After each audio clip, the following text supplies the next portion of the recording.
也根据观光署统计，去年顶半年有超过800万人次去嘉义设文化路夜市。不过民众是讲哦，遐本数有够多，鸟鼠有够高，市府就讲话啊。讲今年5月开始摒扫，开始消毒，呼吁担头家、店头家做伙维护环境，会当互这个清气的环境，互消费者来买物件。世界食好食物件甲小食，文化路夜市啊，真侪观光客来嘉义市一定来的热门地点之一。根据观光署的统计，去年顶半年就825万人次来遮踅，也毋过人多，相对也带来一寡问题。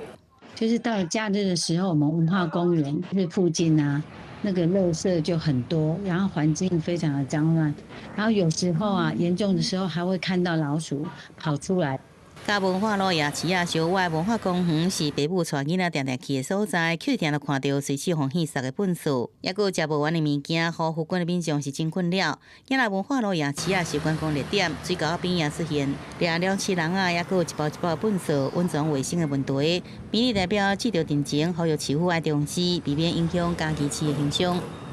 文化路的老鼠跟垃圾哈，这是关系到一些人的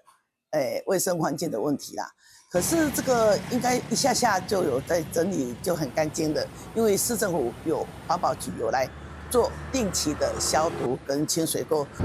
市府对环境维护与食安的坚持是不容折扣，未来也将不断精进做法。市府讲，今年5、6月开始一批文化路清起一条过障碍，由环保局进行摒扫、加消灭鸟鼠、清水沟啊、加消毒环境这工作。同时提供这个头鸟饲药啊，由夜市自治会发予大头来使用，也呼吁店头、加大头以及市府3方面共同合作，营造清气的消费环境。记者宋合报道。